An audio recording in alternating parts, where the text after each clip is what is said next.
to see, okay, first Jalen Hurts looked bad because we didn't have a run game for him, right? In the beginning of the season. Then once we added the run game, Jalen Hurts looked way better. Now we got to see how he looks if he has a real big body target. Yeah. We haven't had a big body target since Alshon Jeffrey. We got Travis Fulgham, then we cut him. Bring Travis Fulgham back. Yeah. Let's see what Jalen Hurts do with him. And like you said, I mean, we have.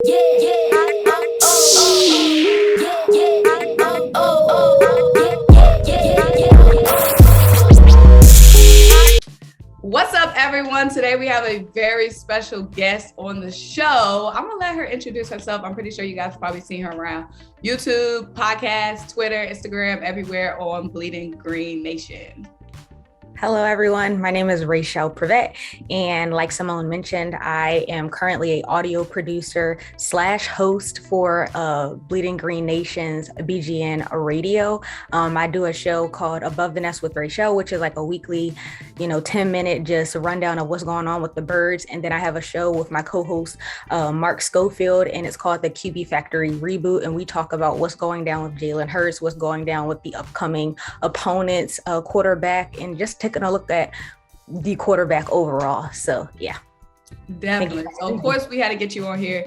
I wanted RAICHELE to come on before the Giants, y'all, just to make it clear. Before the Giants, we talked about doing a video on Jalen Hurts being we both agree at that point Jalen Hurts should have been our, at least for next season quarterback, right? Sure. Yeah, we were on the same page. Yeah.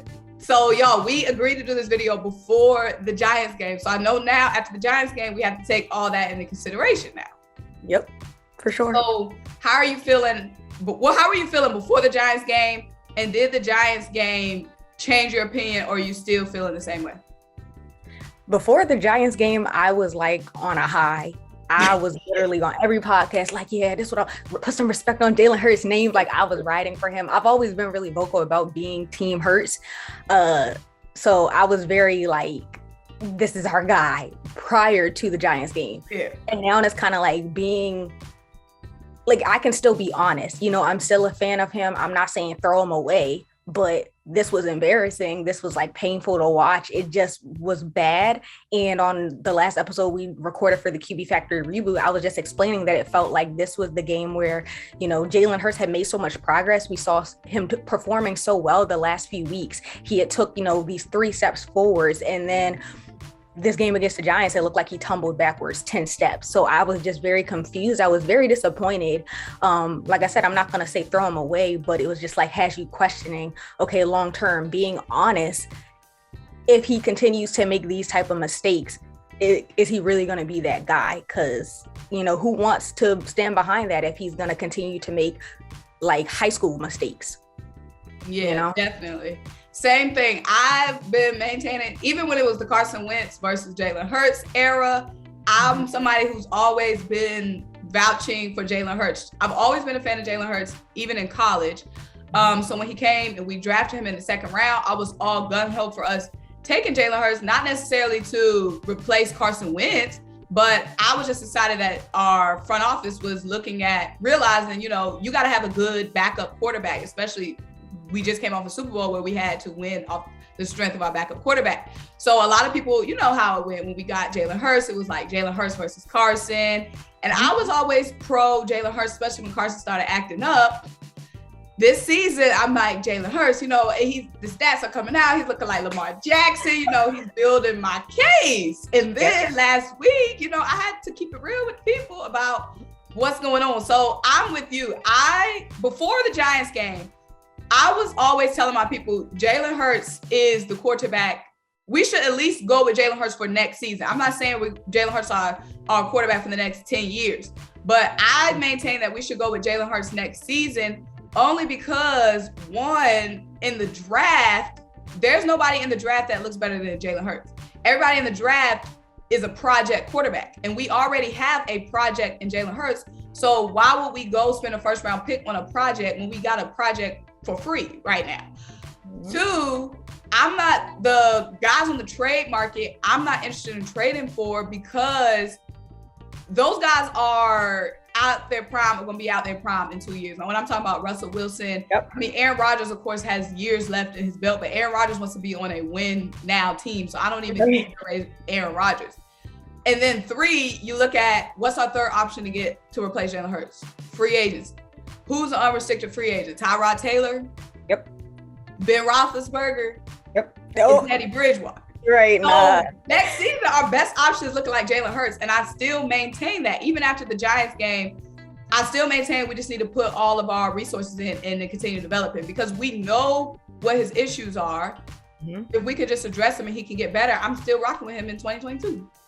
Everything that you said is like literally spot on. And that's the thing. It's like taking the time to be patient and allow him to develop. Like you said, they know what his weaknesses are. So it's like, all right, the remainder of this season, off season, y'all need to be working with him. Like, y'all know what y'all took. Like, you know what I'm saying? Like, you know the case that you have under your belt. So it's kind of like, if you're really invested in this player, you're going to, and it can happen. You see players make improvements. And I believe it's possible. I don't think, you hear a lot of people talking about how he's just not that type of player. Like, he doesn't have the capability of having an arm. And I don't believe that's true. I do believe like he can work on it and get better with it, with his decision-making, reading the field, So I'm not like, oh, this is a guy that is just, this is what it is. And he can only run. I believe that he can make those improvements and develop that arm strength that we need and want him to have, and that you kind of need to have in this league. As sad as it is, we just haven't really seen but so much success when it comes to like the running quarterback. So we want him to be able to win a Super Bowl, but it's like you also have to make these strides when it comes to throwing the ball in order to get to that level. So it's hard. No, it's definitely hard, especially the most alarming thing that came out to me after the Giants game. You're watching the game, you see we won the last, now before the Giants, we won the last 3 out of our 4 games. So you're winning. You just focus on winning. But I forgot who it was. Frank Rubin, NBC Sports. He said he posted some stats yesterday. And now, it's always those people that's always negatively talking about Jalen. You could tell somebody who's non-biased and somebody who's like been continuously trying to make a case for it against Jalen. Sure. So he has some stats that were very much alarming. He said that since week 4, Jalen Hurts hasn't thrown over 200 yards passing. Okay. Since week 5, Jalen Hurts hasn't thrown a pass over 40 yards. Okay, all right. Yeah, those were alarming to me, especially since we put up 40 points on the Lions. We put up 40 points on the Saints, and he didn't get 200 passing yards. So I'm thinking, are we winning because we were limiting his arm? Because in those games where he looked his best, he was throwing the least amount of passes out of every quarterback in the NFL. He was attempting the least amount of passes. So were we winning because we weren't using his arm? That's what it sounds like. He sounds like they in those games that we won, they let him do what he does best. And in this game against the Giants, in those games prior to, he was running the ball. We know that. This game with the Giants, it seemed like they prepared. They knew what his weakness was. Yeah. And in one of the post-game interviews I was watching, it was like they were pretty much saying like they wanted to force him to throw the ball. And that's what we saw.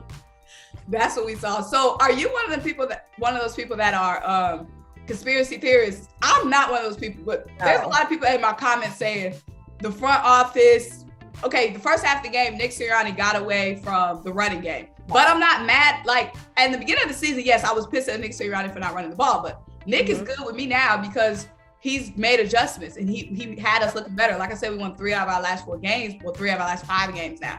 Right. But they're saying the first half of the game, we weren't running the ball. They were trying to set up Jalen Hurts to make him look bad. No, the Giants had the number 25 ranked passing defense. Yep. And that's a game where, we need to see, can we win without our running game? I don't think Nick Sirianni or anybody was conspiring against Jalen Hurts by having him pass the ball against a weak passing defense. Right. I don't believe that.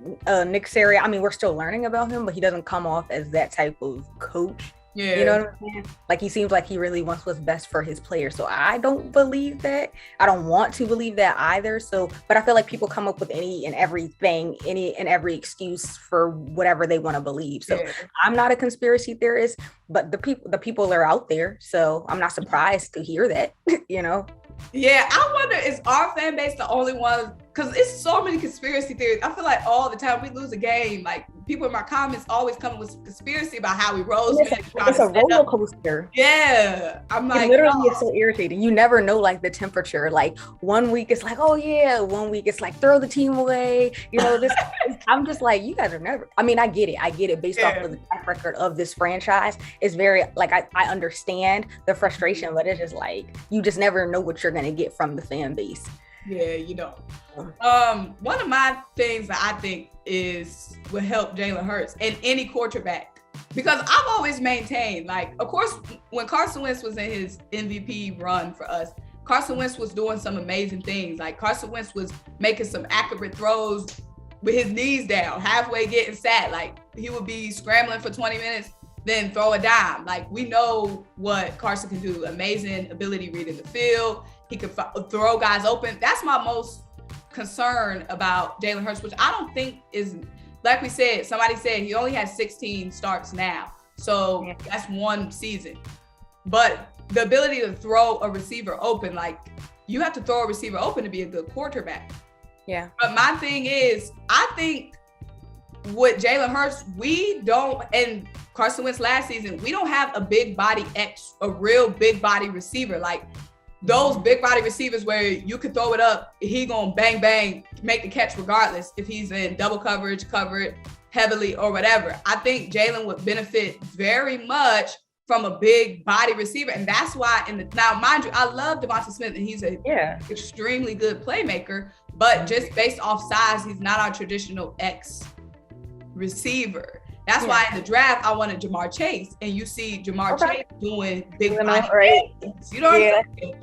So I think we have to see, okay, first, Jalen Hurts looked bad because we didn't have a run game for him, right? In the beginning of the season.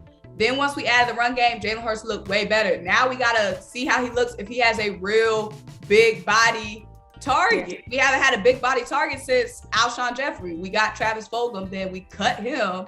Bring Travis Fulgham back. Yeah. Let's see what Jalen Hurts do with him. And like you said, I mean, we have to start thinking about draft.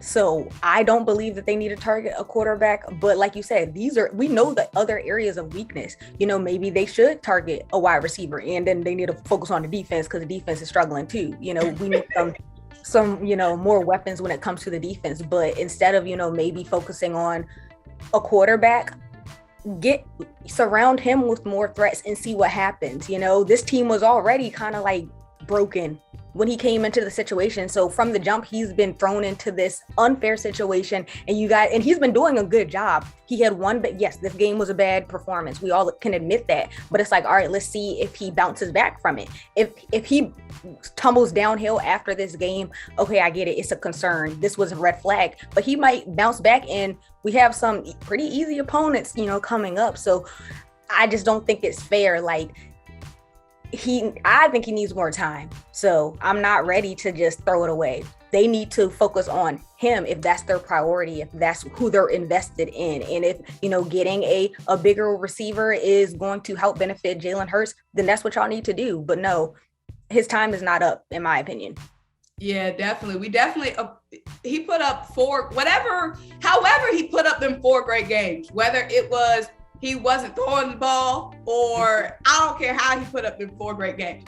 Yeah. At the end of the day, he got the team those 4 wins. Now, the Chargers was a loss, but it was not a loss on Jalen Hurts or the offense. That was a defensive loss. So I'm going to count the Chargers as a great win, a great game for Jalen Hurts. He put up 4 great games. We can't, and mind you, a brand new coaching staff, they didn't have their stuff figured out in the first 3-4 games. So we have to, we got to assess over these next 5 games what he looks like after the next 5 games. Mind you, too, he hasn't had a bye week yet. It's week 12. He hasn't had a bye week. They haven't had a week to sit down, really look at the film. They've been just getting ready for the next team. So we got to give him those next 5 games. Like, and even if Jalen Hurts isn't an amazing playmaker, because right now he's not giving playmaker with his arm.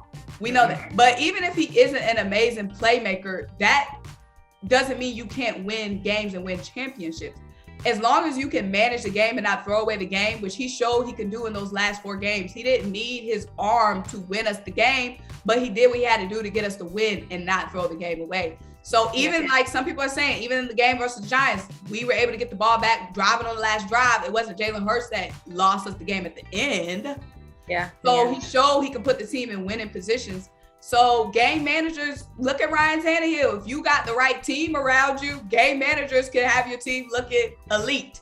We just need to see, in my opinion, we gave him the running game and we saw that the running game got the play action going and had him looking amazing. Now let's see if we give him a real big body receiver. That's the key ingredients to a great quarterback cake to me. Run game and your big body.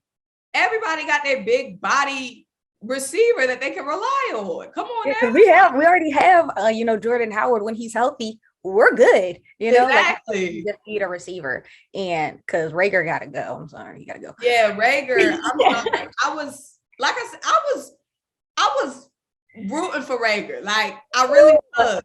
I mean, he had a big catch, and I was like, okay, right. I was like, okay, right.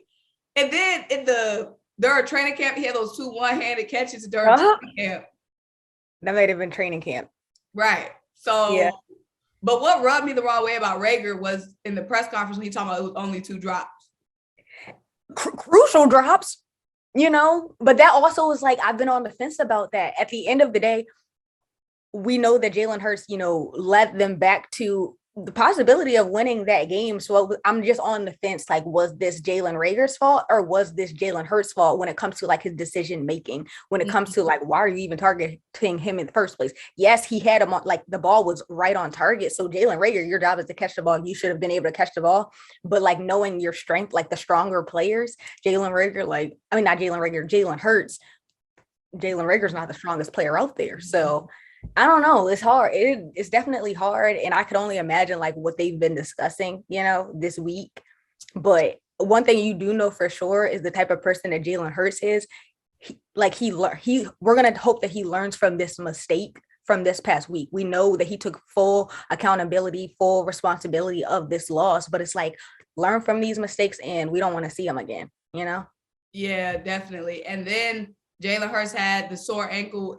I don't know if you're seeing this like in your feed but it's some people, I would say about 10% of people asking for Gardner Minshew. You knew that was coming. People do not like Jalen Hurts. They just don't believe in him. Yeah. But, some people are in that mindset of this is a passing league, which it is. So some people just don't believe in the running quarterback yet until someone proves them otherwise. We need a running quarterback to win a Super Bowl. But as of right now, it's like people don't believe. So I'm not surprised. People were throwing out, bringing Gardner Minshew every chance that they get as soon as something goes wrong with Jalen Hurts. So that's not a surprise at all. You know that they're going to come. Yeah, and my thing is, because Jalen had the sore ankle and they were saying he might not, but Nick Sirianni said that Jalen Hurts is looking good. As far as I know, Jalen Hurts gonna be out there, sore ankle or not, because Jalen know the last thing he needs is Gardner Minshew coming in that game. Yeah. And that's the last thing I need, because what I keep telling my people, first of all, it's a reason why Gardner Minshew started the season off as a 3rd string quarterback. All these teams that are thirsty for quarterbacks, this young talent, it's the reason why they all passed up on him for their 1st, 2nd string. It's the reason why he started as a 3rd string. Gardner Minshew is a project. Yep. Jalen Hurts is a project. But why would we throw away a project we already been investing in for another project? I can see if Gardner Minshew was like Nick Foles, somebody proven, we know what we're going to get from him. Right. We don't know what we're going to get from Gardner. He threw just as many interceptions as he did touchdowns when he was with the Jags. Yeah, he was a gunslinger, but not always in the best way. So why are we bringing Gardner Minshew?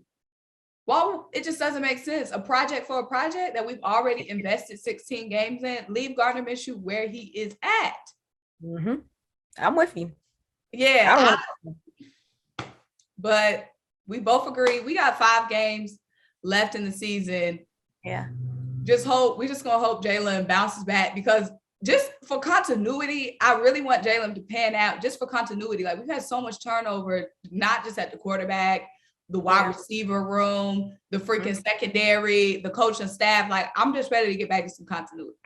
Yeah, and everything else is there. You know, just the fact that he needs to work on it.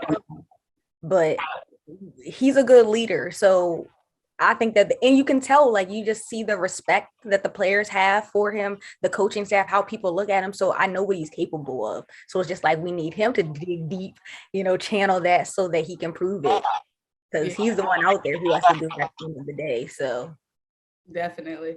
But yeah, hopefully Devonta Smith isn't getting disgruntled, because I mean, if I'm Devonta Smith, I'm definitely, if I'm Devonta Smith, of course I'm in my feels, but this isn't Devonta's first rodeo. He played in it's not the same thing, but he played in a very talented wide receiver corps at Alabama. And I'm sure at Bama, there was plenty of times where he wanted the ball and he didn't get the ball because he was playing with Henry Ruggs.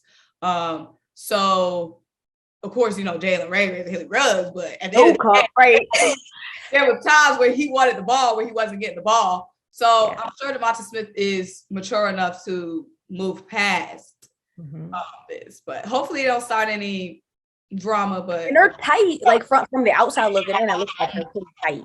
So hopefully, like Jalen Hurts and Devonta Smith can like have a conversation and do what they got to do to move forward. Because at the end of the day, y'all need a win. So do what you got to do. And Jalen Reagor just did take just all the backseat, the very back. You don't need no more targets. I'm sorry, no more. No more. But you have any last words, anything you want? Let the people know where to find you, everything. I mean, my last words are just the season is not over. We always choose song lyrics for the QB Factory reboot, and the song lyrics those were hustle, dedication, and it says like you take a loss, you know, don't cry about it. It's a minor setback for a major comeback. So that's how I'm looking at this. I'm very optimistic. I try to be optimistic because I really believe in it. And that's how I'm looking at it. Like, this was a bad loss. You know, quarterbacks have bad games, and this was Jalen Hurts' bad game, but I don't believe it's over yet. You know, I believe that the good vibes couldn't come back just as quickly as they left, you know, and that they're going to put us in a position. These next 5 games are wonderful games. So that's just, y'all got to show us how much you want it. That's pretty much how I'm going to end it. But you guys can follow me on Twitter and on Instagram at Rachele Monique. That's RAICHELE MONIQUE. And also subscribe to the Bleeding Green Nation radio podcast. We drop podcasts like every single day. So make sure you guys tune in for that as well.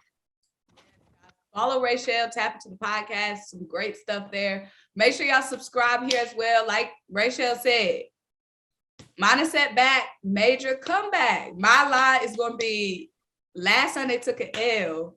This Sunday, we going to bounce back, okay? I like that. Because at the end of the day, we still in contention for all this. So we got to put all the bull to the side. Yeah, we got to remember what division we're in. Yeah. We still in this. Yeah, so we're good.